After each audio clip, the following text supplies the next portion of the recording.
Alors, rebonjour les amateurs de couteaux, ici c'est Jean qui vous parle du Québec et cette semaine, on fait le démontage et entretien, bon, il est très très propre là, mais on fait le démontage d'un excellent couteau, un de mes préférés chez Spyderco, le Sage 5.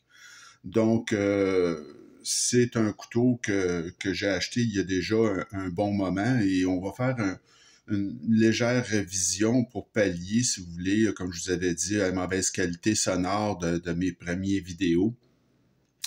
Alors, le Sage 5, c'est un couteau, premièrement, je vais vous donner quelques petites comparaisons de taille. Là, ici, vous l'avez à côté du rat numéro 2. Et vous l'avez un que je trouvais qui était vraiment faisait un très bon comparatif, c'est le Kaiser Mini Roach. Alors, on peut même trouver qu'il y a des petits airs de famille entre ces deux-là, même s'il n'y en a pas. Et donc, c'est des couteaux qui sont de taille similaire. Alors, pour ce qui est du Sage 5, c'est un couteau de 7,13 pouces ou 18,1 mm, longueur de lame 3 pouces ou 7,6 mm. Ça pèse dans sa version actuelle 2,97 onces ou 84 grammes. Mais vous remarquerez que la poignée ici, c'est une poignée que j'ai changée parce qu'imaginez-vous donc que Spyderco vous envoie ça avec ces petites poignées cheapettes là en FRN qui sont vraiment, là, écoutez, ça vaut 5$ ces poignées-là, là, c'est incroyable qui vous vendent ça au prix qu'ils nous vendent ça, de nous envoyer ça avec ces petites poignées-là.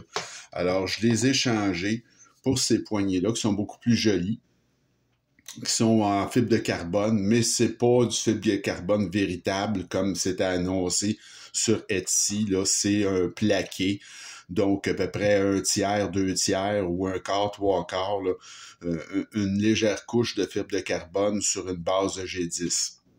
Ça fait quand même un très bel effet et c'est pas mal mieux que ces cochonneries-là.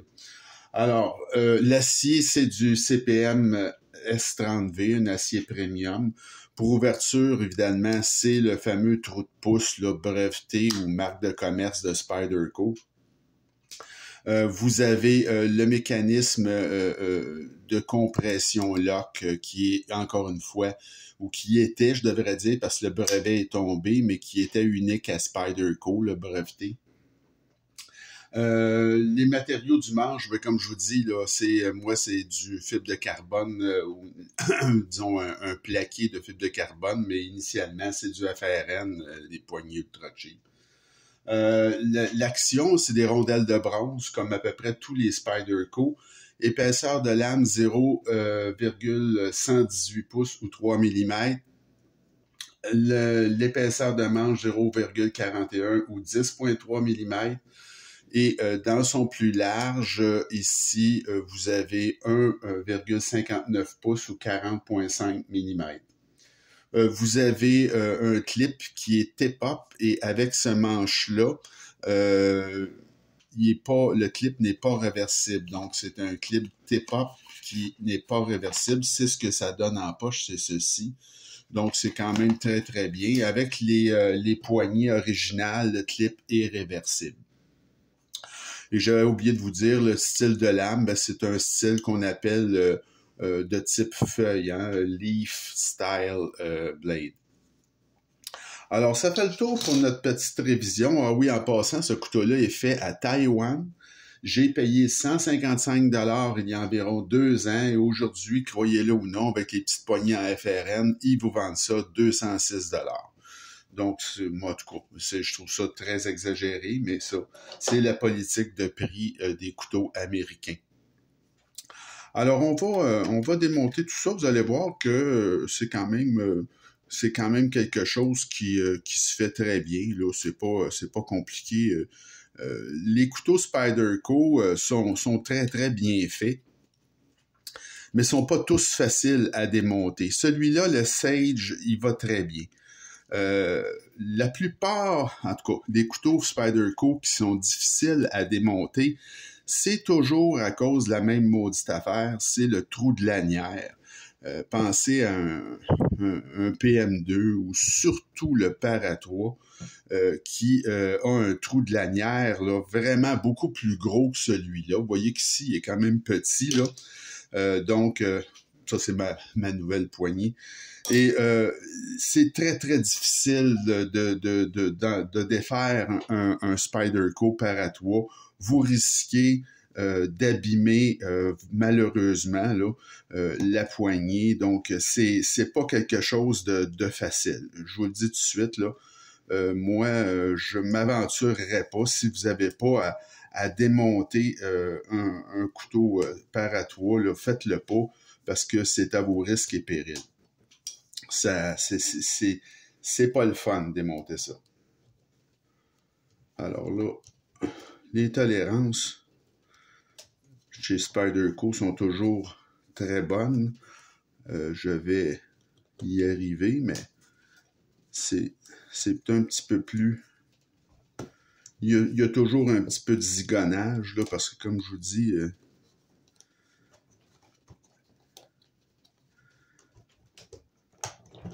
alors, avec un peu de patience, on y arrive, et voilà.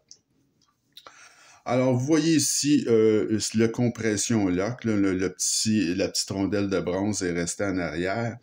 Donc, c'est très, très simple. Hein? C'est un mécanisme, dans le fond, qui est très simple, qui est un mécanisme de verrouillage, essentiellement un mécanisme de verrouillage de doublure, mais inversé.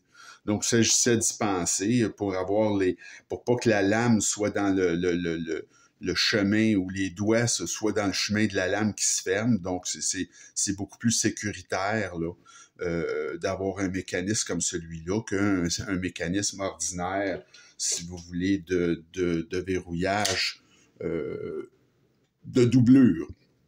Il y a toujours, avec le verrouillage de doublure, quand la lame tombe, un petit risque de vous couper. Ce que vous n'avez pas ici. Alors, vous voyez, la particularité de ce couteau-là, finalement, c'est cette petite pièce-là. Alors, ça, on appelle ça un bushing de pivot.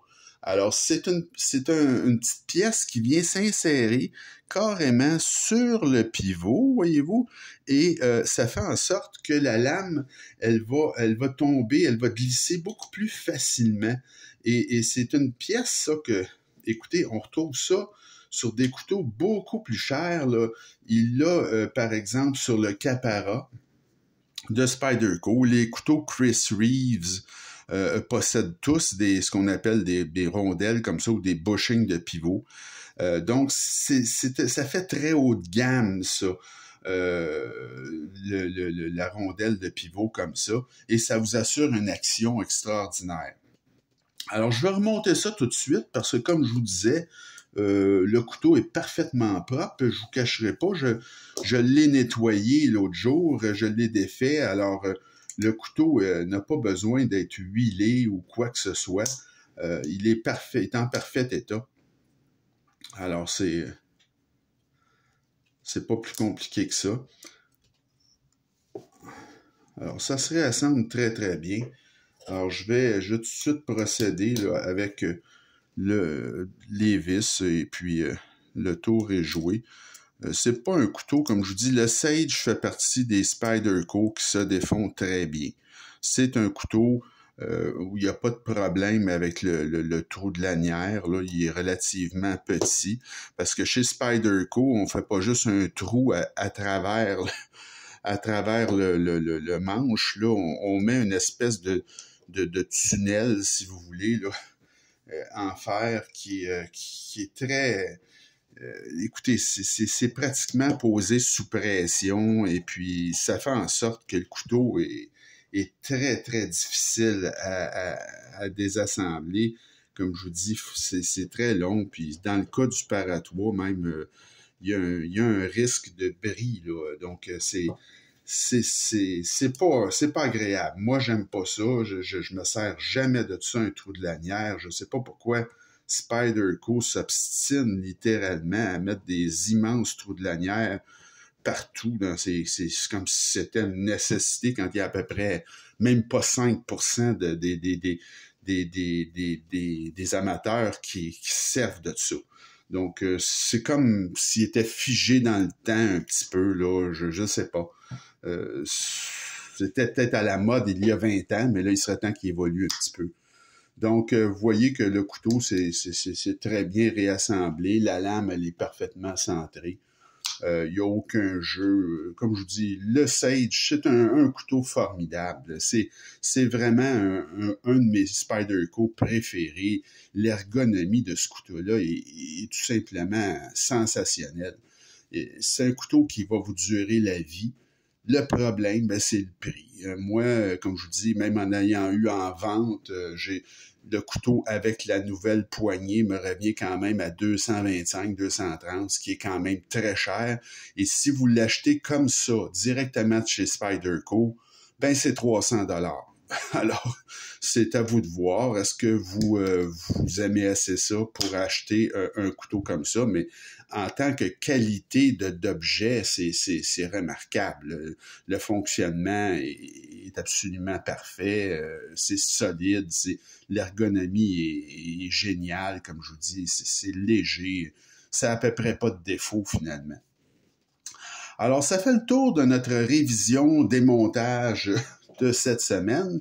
La prochaine vidéo, je vous propose de faire la même chose, démontage avec une révision rapide d'un excellent couteau qui s'appelle le Kubey Barracuda. Alors, c'est un couteau qui est une ouverture frontale seulement, mais vraiment un très bon, celui-là.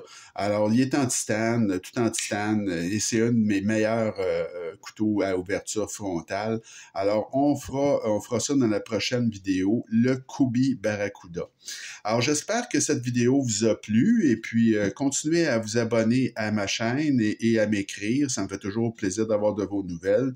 Et je vous souhaite une bonne fin de journée. On se retrouve très bientôt. Salut!